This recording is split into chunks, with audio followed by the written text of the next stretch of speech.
Hello everyone, welcome back once again. हम बिहार जीविका भर्ती 2025 के ब्लॉक प्रोजेक्ट मैनेजर पोस्ट के लिए एमसीक्यूज प्रैक्टिस सेट कर रहे हैं, ठीक है। और आज की हमारी जो प्रैक्टिस सेट है वो 7वीं प्रैक्टिस सेट है और इससे पहले 6 प्रैक्टिस सेट ऑलरेडी आ चुके हैं, तो अगर आपने उसको नहीं देखा है तो उसको देख सकते हैं। और क्लासेस स्टार्ट करने से पहले मैं बता दूं कि आपको जो इसकी पीडीएफ है आपको टेलीग्राम चैनल पे मिल जाएगी, ठीक है। टेलीग्राम चैनल पे इसकी पीडीएफ आपको मिलेगी। तो चलिए स्टार्ट करते हैं। पहला प्रश्न है, भारतीय कृषि क्षेत्र में अक्सर प्रत्यक्ष अप्रत्यक्ष बेरोजगारी या जिसे प्रच्छन्न बेरोजगारी भी कहते हैं, अप्रत्यक्ष बेरोजगारी या डिस्गाइज अनएम्प्लॉयमेंट क्यों देखी जाती है, यानी अप्रत्यक्ष बेरोजगारी जो है ग्रामीण क्षेत्रों में क्यों देखी जाती है। तो पहला ऑप्शन है क्योंकि ज़्यादातर किसान साल भर काम नहीं करते हैं। दूसरा है क्योंकि कुछ लोग काम करते हुए भी किसी तरह का कोई उत्पादन नहीं कर पाते हैं। और तीसरा है क्योंकि खेती में आवश्यकता से अधिक लोग कार्यरत हैं। और चौथा है क्योंकि ज़्यादातर लोग जो काम होते हैं वो मशीनों से किया जाता है, ज़्यादातर काम मशीनों से किया जाता है। तो जो भारतीय खेती में यानी कृषि में अप्रत्यक्ष बेरोजगारी क्यों देखी जाती है, क्योंकि खेती में आवश्यकता से अधिक लोग कार्यरत हैं। अप्रत्यक्ष बेरोजगारी या प्रच्छन्न जिस बेरोजगारी उसे कहते हैं जहाँ पे एक व्यक्ति या 2 व्यक्ति की आवश्यकता होती है और वहाँ पे 8 या 10 लोग लगे होते हैं, यानी ज़रूरत से ज़्यादा जहाँ पे लोग लगे होंगे वो अप्रत्यक्ष बेरोजगारी या प्रच्छन्न बेरोजगारी कहलाती है, ठीक है।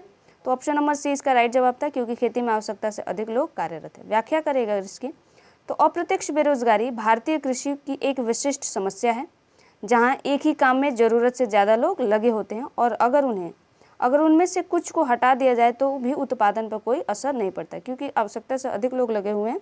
तो अगर उनमें से कुछ व्यक्तियों को हटाएंगे भी तब भी उसमें कोई फर्क नहीं पड़ेगा, ठीक है। अगला प्रश्न है, नाबार्ड जैसे संगठन ग्रामीण अर्थव्यवस्था में किस तरह की भूमिका निभाते हैं। जो नाबार्ड संगठन है उसकी भूमिका पूछ रहा है ग्रामीण अर्थव्यवस्था में। तो पहला ऑप्शन है कि वे ग्रामीण क्षेत्रों में केवल कृषि सब्सिडी प्रदान करते हैं। दूसरा है वे ग्रामीण उद्यमिता को प्रोत्साहित करते हैं और ग्रामीण गैर कृषि क्षेत्र का समर्थन करते हैं। तीसरा है वे केवल शहरी क्षेत्रों में बड़े उद्योगों को ऋण देते हैं। और चौथा है वे कृषि कानूनों को लागू करते हैं। तो जो ग्रामीण क्षेत्र में जो नाबार्ड की भूमिका है वो क्या है, तो वे ग्रामीण उद्यमिता को प्रोत्साहित करते हैं और ग्रामीण गैर कृषि क्षेत्र का समर्थन करते हैं, यानी ऑप्शन नंबर बी इसका राइट जवाब होगा।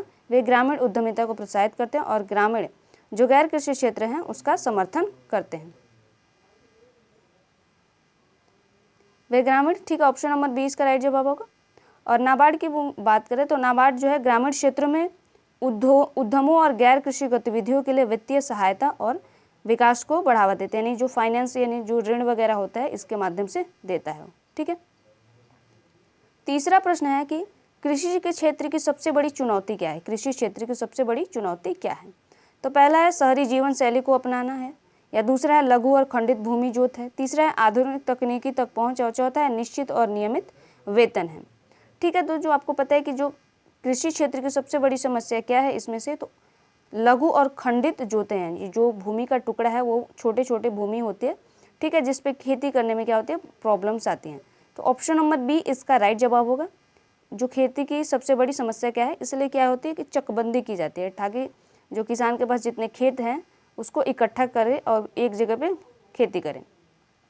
अगर व्याख्या करें तो भारत में किसानों की छोटी और खंडित भूमि जोत एक बड़ी समस्या है, क्योंकि इससे आधुनिक मशीनीकरण और प्रभावी खेती मुश्किल हो जाती है, ठीक है।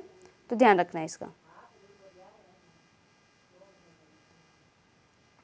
अगला प्रश्न है, निम्नलिखित में से कौन सा संबंध गतिविधियों का एक उदाहरण है, ठीक है, संबंध गतिविधि का एक उदाहरण है। तो पहला है कि कपड़ा बुनाई, दूसरा है ग्रामीण निर्माण, तीसरा है मृदा परीक्षण और चौथा है डेयरी पशुपालन। तो आपको पता है कि कृषि से संबंधित जो संबंध गतिविधियां आती हैं, यहाँ पे खेती की बात की जा रही है और खेती में जो संबंध गतिविधियां होती है उसका एक उदाहरण है डेयरी और पशुपालन। डेयरी और पशुपालन क्या है, कृषि का ही एक रूप है, ठीक है। कपड़ा बुनाई और ग्रामीण निर्माण और मृदा परीक्षण ये अलग हैं, ठीक है। कपड़ा बुनाई इंडस्ट्रीज में आता है, ग्रामीण निर्माण जो इंफ्रास्ट्रक्चर डेवलपमेंट में आता है और मृदा का परीक्षण क्या होता है कि इसमें भूमि का परीक्षण किया जाता है, उस पर खेती नहीं करती। तो ऑप्शन नंबर डी जो है इसका राइट जवाब होगा।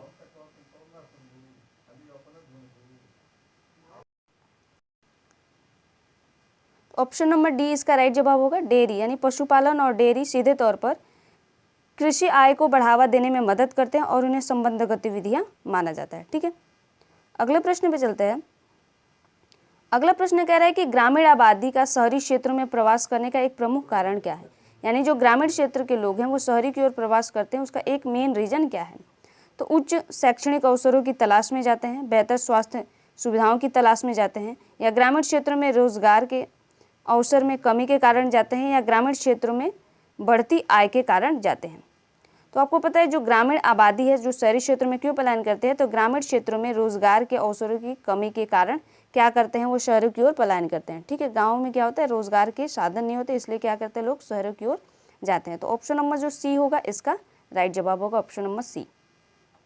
यहाँ पे व्याख्या देखें तो ग्रामीण क्षेत्रों में रोजगार के सीमित और मौसमी अवसर लोगों को शहरी क्षेत्रों में रोजगार की तलाश के लिए जाने के लिए क्या करते हैं, मजबूर करते हैं, क्योंकि गांव में क्या होता है कि रोजगार के साधन नहीं होते, खेती के अलावा और कोई साधन नहीं होता है। ठीक है, अगले प्रश्न पे चलते हैं। कह रहा है कि निम्नलिखित में से कौन सा उद्यम सूक्ष्म उद्यम यानी माइक्रो एंटरप्राइजेस का एक विशिष्ट उदाहरण है। तो पहला है कि सूक्ष्म में पूछ रहा है, सूक्ष्म उद्यम जिसे बोलते हैं, एक बड़ा कपड़ा मिल है, एक बहुराष्ट्रीय कंपनी का कार्यालय है, या एक गांव का छोटा किराना स्टोर है, या एक सरकारी अस्पताल है। इसमें से कौन सा है जो सूक्ष्म यानी माइक्रो एंटरप्राइजेस का एक उदाहरण है। तो जो माइक्रो एंटरप्राइजेस यानी छोटे या लघु उद्योग जिसको बोलते हैं वो है गांव में एक छोटा सा किराना का स्टोर क्या है, सूक्ष्म उद्यम है। ठीक है, सूक्ष्म यानी माइक्रो एंटरप्राइजेस है। जबकि एक बड़ा कपड़ा मिल क्या है, ये सूक्ष्म नहीं लघु जो बड़े उद्योग वगैरह हैं। ठीक है, बहुराष्ट्रीय कंपनियां ये भी बड़े उद्योग और सरकारी अस्पताल ये सब सम्मिलित होते हैं। ठीक है, जो सूक्ष्म उद्योग है वो क्या है, एक गांव का छोटा सा किराना स्टोर सूक्ष्म उद्यम में आएगा, यानी छोटा जिससे बिजनेस बोलते हैं। एक छोटा सा किराना स्टोर क्या है, तो गांव का एक छोटा किराना स्टोर सूक्ष्म उद्यम का एक सामान्य उदाहरण है।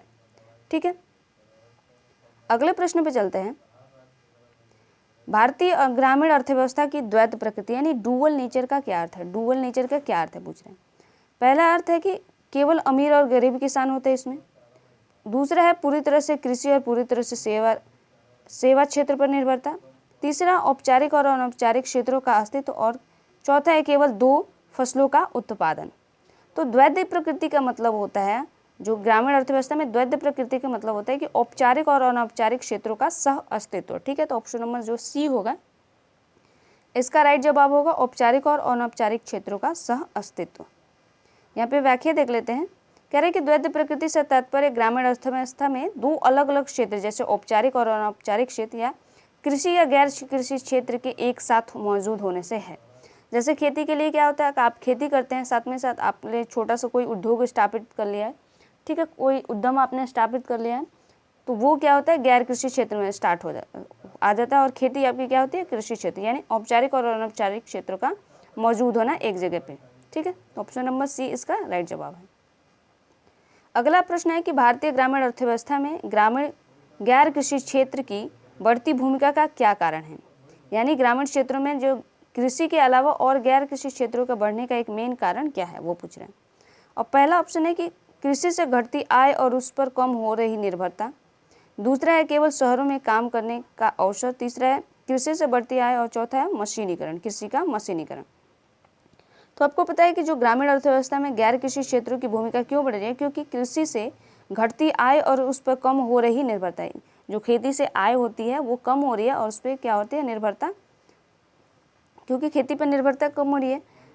जो अगर मान लीजिए फसल आपकी बर्बाद हो गई तो आपका जो आय का स्रोत है वो खत्म हो जाएगा। इसलिए क्या कहा जाता है कि खेती के अलावा भी गैर कृषि क्षेत्रों में उनको प्रोत्साहन दिया जाता है। जैसे मछली पालन हो गया, कुक्कुट पालन हो गया, ये सारी चीज़ें उनको प्रदान की जाती हैं जो गैर कृषि क्षेत्र के अंतर्गत आती हैं। ठीक है, मधुमक्खी पालन वगैरह सब इसमें आते हैं, या छोटे उद्योग अगर कोई लगाता है तो वो भी आता है।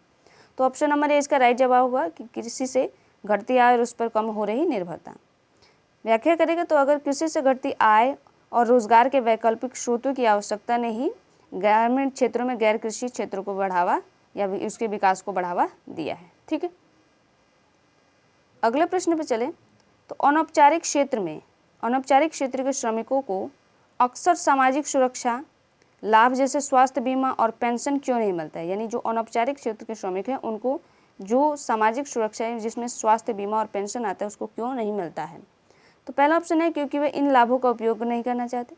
दूसरा है क्योंकि नियोक्ता और सरकार इन क्षेत्रों में नियमों को लागू नहीं करती है। तीसरा है क्योंकि वे बहुत कम मजदूरी पाते हैं। और चौथा है क्योंकि वह हमेशा काम करते रहते हैं। तो जो इसका राइट जवाब होगा कि अनौपचारिक क्षेत्रों में जो श्रमिकों को सामाजिक सुरक्षा का लाभ क्यों नहीं मिलता है, क्योंकि नियोक्ता और सरकार इस क्षेत्र में कोई नियम लागू नहीं करती है। सरकार उनके लिए कोई प्रावधान नहीं करती है ताकि उनको भी स्वास्थ्य बीमा और पेंशन योजनाओं के तहत कवर किया जा सके।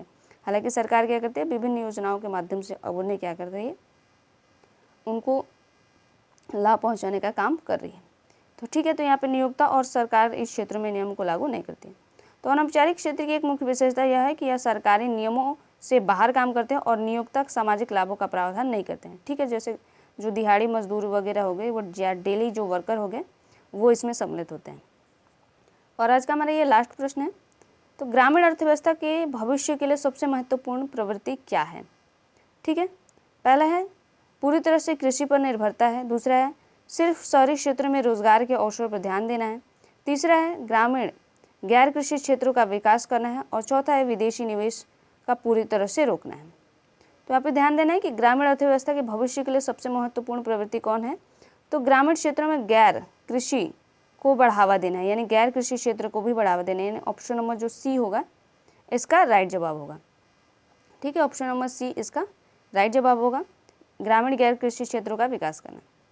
यानी जो गैर कृषि क्षेत्र हैं ग्रामीण आबादी को आय के वैकल्पिक स्रोत प्रदान करके ग्रामीण अर्थव्यवस्था के भविष्य के लिए एक महत्वपूर्ण भूमिका निभाते हैं। ठीक है, यानी ये कृषि के अलावा भी रोजगार के अन्य साधन प्रोवाइड कराते हैं। तो ये आज के हमारे 10 प्रश्न हो गए। ठीक है, तो मिलता है नेक्स्ट वीडियो में गाइस, तब तक के लिए धन्यवाद।